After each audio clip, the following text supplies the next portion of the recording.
सनसनीखेज मामला ये बिहार शरीफ का है। इसको पूरी की पूरी सरकार दबाने में लगी हुई है और दबाने में से लगी है क्योंकि इससे पीएफआई पर कम आरएसएस पे ज़्यादा हमला होता है। एक तरह से आरएसएस जो है मूल प्रति है और पीएफआई जो है उसकी कार्बन कॉपी है। दोस्तों आदाब अर्ज़, मैं अनीस अहमद खान हिंद वॉइस से आपसे मुखातिब हूँ। मेरे साथ है रविंदर कुमार जी। बहुत बहुत स्वागत है रविंदर कुमार जी।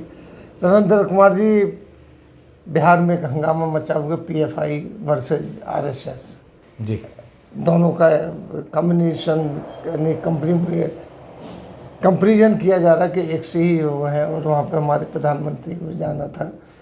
तो ये क्या सिलसिला है, क्या, क्योंकि अभी तक पब्लिक के दिमाग में क्लियर नहीं हो रही बात है, क्या चीज़ है, किस सिलसिला, किस तरीके से, क्या है।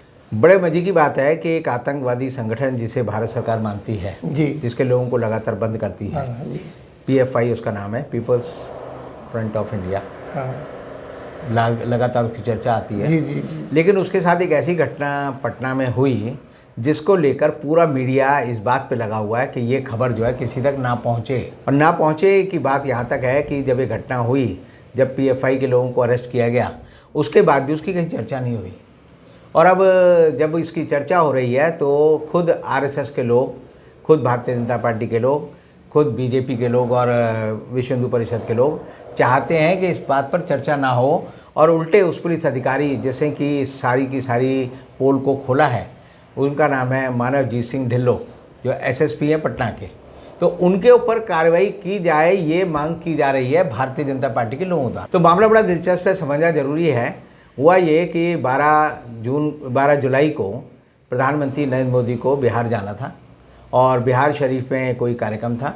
उस कार्यक्रम से पहले पीएफआई के लोगों ने वहाँ पर 6 और 7 तारीख को बिहार शरीफ में अपना एक शिविर लगाया और उस शिविर में बहुत सारे लोगों को किसी तरह की एक तरह से ट्रेनिंग दी।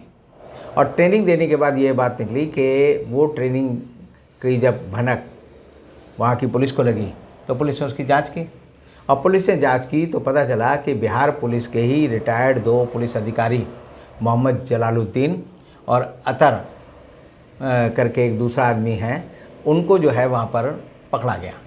और उनको पकड़ने के बाद जो है उनके पास से बहुत सारा ऐसा साहित्य बरामद हुआ जो चरमपंथी जिसे हम बोलते हैं रेडिकलाइजेशन वाला, वो मिला। अब जब वो मिला तो वहाँ के जो एसएसपी हैं पवनजीत सिंह ढिल्लो, उन्होंने एक प्रेस कॉन्फ्रेंस की और उन्होंने कहा कि प्रेस कॉन्फ्रेंस में बताया कि जिस तरह आरएसएस अपनी शाखाओं में युवकों को बुलाता है, उनको शारीरिक शिक्षा प्रशिक्षण देने की बात करता है, लाठी चलना सिखाता है और उसके बाद नफरती जो है उनके अंदर एक विचारधारा भरता है, वैसा ही संगठन करने का काम जो है पीएफआई के लोग कर रहे हैं। और वो जो है युवाओं को बुलाते हैं, कहते हैं आपकी एक्सरसाइज कराएंगे, पीटी वगैरह करेंगे, उसके बाद उनको प्रवचन दिया जाता है, उनको वैसा साहित्य दिया जाता है। और उनमें जो एक साहित्य पकड़ा है वहाँ पर पुलिस ने, उसमें लिखा है कि किस तरह भारत का 2047 तक रेडिकलाइजेशन यानी इस्लामीकरण करना है। तो ये साहित्य वहाँ मिला। दूसरा साहित्य मिला कि प्रधानमंत्री की यात्रा है तो उसके बारे में उन पर हमला करने की कोई योजना वहाँ बनाई जा रही थी और वो मिला। आपको याद होगा जब भीमा कोरेगांव में आया कि प्रधानमंत्री की हत्या की साजिश की जा रही है, तो फ्रंट पेज की बैनर हेडलाइन थी कि प्रधानमंत्री मोदी को मारने की साजिश का पर्दाफाश। और वो लोग जो है आज भी जो है वहाँ पर तिजोला जेल है महाराष्ट्र में, उसमें सड़ रहे हैं और उनकी अभी तक जो है सुनवाई या मुकदमे की कार्रवाई शुरू नहीं हुई। दूसरी तरफ इतना ही सनसनीखेज मामला ये बिहार शरीफ का है।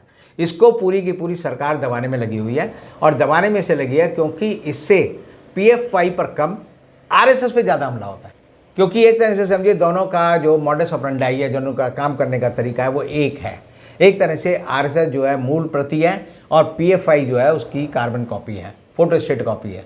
तो इसी तरह जिस तरह आरएसएस के बहुत सारे स्लीपर सेल होते हैं, आरएसएस के बहुत सारे जो एक मॉडस ऑपरेंडी होता है जिसको कि जो स्पेशल सेल दिल्ली की या सीबीआई या एनआईए वो कहती है कि इनका एक मॉड्यूल होता है और उस मॉड्यूल के तहत ये काम करते हैं। तो वैसा ही मॉड्यूल एसएसपी मानवजीत सिंह ढिल्लो ने कहा कि आरएसएस का है। तो अब सरकार की कोशिश है कि इस मामले में हर तरह से आरएसएस को कैसे बचाया जाए और इसलिए इस खबर को दबाया जा रहा है, इस खबर को जनता तक नहीं पहुंचने दिया जा रहा। और जो प्रबुद्ध लोग हैं, जो अखबार पढ़ते हैं, जो बड़े विजिलेंट हैं, उनमें से भी बहुत कम लोगों को ये बात पता है जी। फिर ये बात उठी बिहार में बीजेपी की तरफ से कि जो मानवजीत सिंह ढिल्लो हैं उनके ऊपर कार्रवाई उन्हें सस्पेंड किया जाए। लेकिन चूंकि उन्होंने जो सारी जानकारी दी वो कानून के दायरे में दी और वो जो है एक तरह से दोनों संगठनों को, चरमपंथी संगठनों को, और उनको ही नहीं बाकी और जितने भी जैश ए मोहम्मद और दूसरे चरमपंथी संगठन हिंदुस्तान में हैं उनको भी कटघरे में खड़ी करती है। तो एक तरह से वार्निंग है भारत की, हिंदुस्तान की जो खुफिया एजेंसी हैं जिनका काम है देश की सुरक्षा करना और देश के प्रधानमंत्री की रक्षा करना, उनके लिए भी चुनौती है। हमने पिछले एपिसोड में ही 12 तारीख को ये कहा था कि 12:28 पर शनिदेव जो है वो रेट्रोगेट होकर मकर राशि में जा रहे हैं और इससे प्रधानमंत्री की सुरक्षा को खतरा है। ठीक उसी दिन ये सुरक्षा का खतरा था, यानी ये तो अब रिवील हुआ है। तो एक तरह से मोदी जी के लिए खतरा है।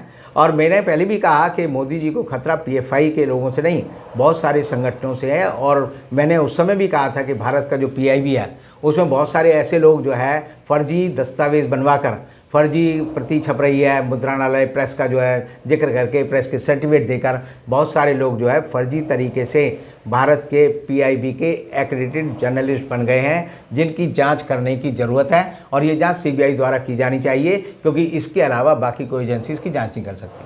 तो ऐसी हालत में जबकि उनकी पहुँच आपके मंत्रालयों में है, उनकी पहुंच प्रधानमंत्री तक है, उनकी पहुंच जो है पत्रकारों के रूप में प्रधानमंत्री के करीब तक है, तो ऐसी हालत में पीएफआई हो या दूसरा कोई संगठन हो, उसकी जांच जरूरी है और जांच कराई जानी चाहिए, क्योंकि इससे ही देश की सुरक्षा जुड़ी हुई है और देश के प्रधानमंत्री की जो व्यक्तिगत सुरक्षा है वो जुड़ी हुई है। और मेरा मानना है कि केंद्र सरकार को, सीबीआई को निर्देश देना चाहिए कि हर आदमी जो कि पीएफआई से संबंधित है, चाहे वो पीआईबी का कार्ड होल्डर है, एक्रेडिटेड मेंबर है, उन सबके जो फर्जी दस्तावेज हैं जिनका मैं जिक्र कर रहा हूँ, उनकी जांच अगर जब तक नहीं की जाएगी तो देश के प्रधानमंत्री को सुरक्षा को खतरा रहेगा, ये मैं मानता हूँ। ये बहुत बड़ा एक्सपोजर है जो कि चल रहा है देश में, लेकिन इसके ऊपर किसी तरीके से पर्दाफाश की जा रही, क्योंकि एक बहुत बड़ी संस्था जो बीजेपी की है वो जुड़ी हुई है उसके साथ। इसके ऊपर जरूर इंक्वायरी होना चाहिए। इसके साथ हम आपसे लेते हैं विदा, फिर रविंदर जी के साथ हाजिर होंगे। तब तक के लिए दीजिए इजाज़त।